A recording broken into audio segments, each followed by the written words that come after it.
ভালোবাসা না দিলে এটাই তো করতে গেছে, এটা করতে গেছে। এই যে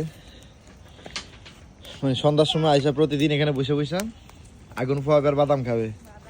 এই তোমার মানে কেমন লাগতেছে আগুন পোয়া বাদাম খাইতে? প্রতিদিন এক কাজ করো তুমি। এটা তো দেলোয়ারে ধরাচ্ছে। দেলোয়ার আমি কি তোরে একটু বুদ্ধি দিছি? না শীতকাল আসলে আগুন পোয়ানোর মজাটাই আলাদা, তাই না? সাথে নিয়ে আসছে আবার ফাতিয়ারে। আচ্ছা এটা আজকে রোজ ডেতে কে তোমার রোজ দেয় নাই, যার কারণে তুমি আসলে আগুনের শেক দিচ্ছ নিজেরে? হ্যাঁ তুমি আবার এটা কথা বলো, ভাইয়া দেয় না আপনি।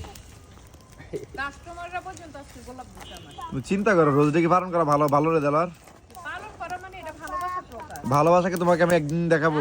বেটা ভালোবাসা আমাদের প্রতিদিন দেয়। হ্যাঁ কত দেখায়। এই ভালোবাসা না, তো দেখায় না দেখায়। ভালোবাসা না দিলে এটাই তো করতে গেছে, এটা করতে গেছে। এই ভালোবাসা এই হইছে জ্বালাই আংরা বানিয়ে লাইছে। এটা ভালোবাসা? শুকরিয়া আদায় করেন আল্লাহ দিছে। চিন্তা করছো? মানছে কাইন্ড দো ভাই না, রাইন দো ভাই না, আমনে পাইছেন আলহামদুলিল্লাহ কোন জাযাকাল্লাহু খাইর কোন। এটা তো আলহামদুলিল্লাহ। এর ভিতরে নাই, শুধু কে কোন দিক দিয়ে কিটা করে লাইছে না করে লাইছে শুধু। আগুন তোমার কাছে, তুমি যে তোমার আরো বেশি তুমি যা মুই এক আগুনের সাথে রাত্রে ঘুমাও সেটা কি ভুলে গেছো? আম্মু কাছে চলে যাও।